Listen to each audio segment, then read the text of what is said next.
Marco était un homme simple et honnête, la quarantaine. Il était jardinier, un métier qu'il adorait, mais qui le tenait toujours à distance des habitants des luxueuses villas où il travaillait.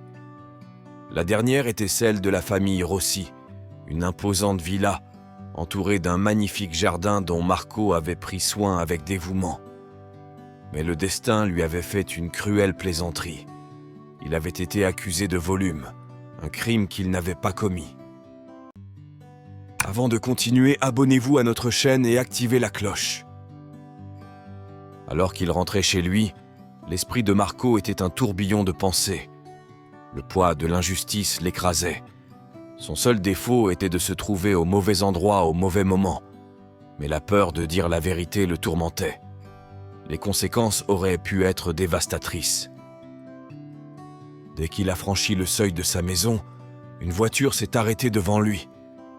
C'était Elisa, la propriétaire de la villa. Avec ses longs cheveux noirs en désordre et ses yeux rouges à force de pleurer, elle avait l'air aussi brisée que lui. « Marco, pourquoi as-tu fait ça ?» demanda-t-il d'une voix tremblante, les yeux pleins de douleur.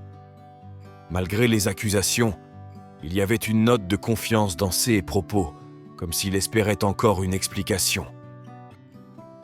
Elisa était une femme réservée, non plus jeune, mais d'une beauté mélancolique qui la rendait fascinante. Il vivait dans la villa avec son fils Andrea, un adolescent rebelle et problématique. Marco avait toujours remarqué la tension qui planait entre les murs de cette maison. Dès son premier jour de travail, il a senti que quelque chose n'allait pas. Il se souvenait bien de ce premier jour. Il est arrivé tôt, impatient de commencer. Le jardin de la villa était immense, plein de roses en fleurs et de haies parfaitement entretenues. Tout en travaillant, il observait discrètement la vie qui se déroulait à l'intérieur de la maison. Elisa sortait rarement, tandis qu'Andrea semblait passer ses journées seule, souvent en compagnie d'amis douteux.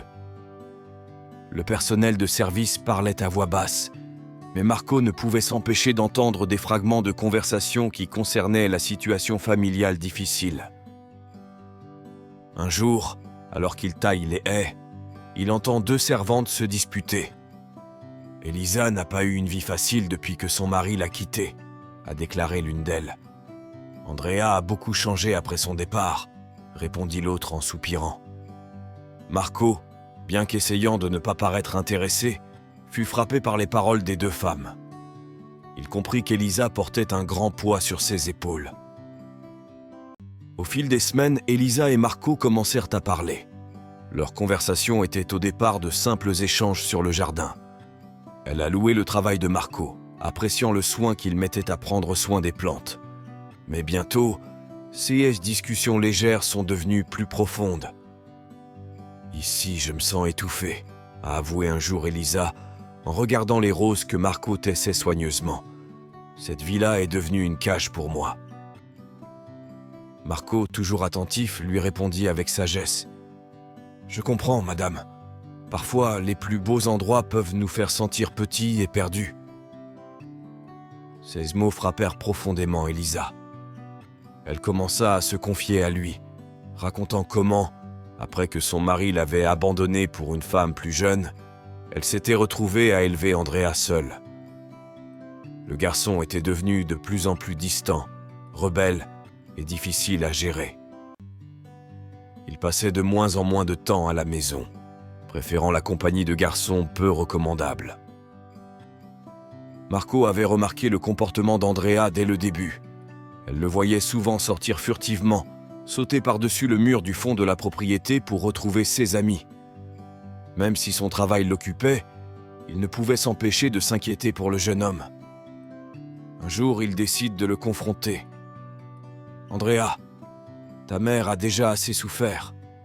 Ne lui cause plus d'ennui. » Le garçon, malgré une vague sympathie pour Marco, a continué avec son attitude rebelle, ignorant les conseils du jardinier. La situation s'est aggravée de jour en jour. Puis, un après-midi, il s'est passé quelque chose qui a tout changé. Alors que Marco était sur le point de terminer son service et de se préparer à rentrer chez lui, il vit Andrea escalader le mur comme il le faisait souvent. Mais cette fois, quelque chose est tombé de la poche du garçon. Marco s'est approché et a ramassé une petite boîte. À l'intérieur se trouvaient des bijoux dont il supposa immédiatement qu'ils appartenaient à Elisa. Andrea, réalisant qu'il avait perdu la boîte, revint. « Donnez-moi cette boîte !» ordonna-t-il d'un ton arrogant. Mais Marco ne bougeait pas. « Je ne peux pas te laisser faire ça, Andrea !» dit-il fermement. Le garçon, furieux, s'est mis à crier, attirant l'attention de tous. Quelques minutes plus tard, Elisa et le personnel se précipitèrent et trouvèrent Marco avec la boîte à la main. « Je l'ai vu voler tes bijoux, maman !» accusa Andrea, le visage déformé par la colère. Elisa avait l'air choquée. Il savait que Marco était un homme honnête, mais la situation était ambiguë et accablante. Marco, sans vouloir blesser Elisa ni détruire complètement la relation fragile entre mère et fils, ne savait pas comment se défendre. Le cœur lourd, il décide de partir. Il quitta la villa, sachant que sa réputation avait été ternie. Mais alors qu'il s'apprêtait à accepter son sort, Elisa arriva chez lui. Les larmes aux yeux, elle lui demanda « Dis-moi la vérité, Marco. Était-ce vraiment Andrea ?» Marco, à contre-cœur, a tout raconté. Elisa, choquée, s'effondra dans ses bras en sanglotant. « Où est-ce que je me suis trompée avec Andrea ?» demanda-t-elle désespérément.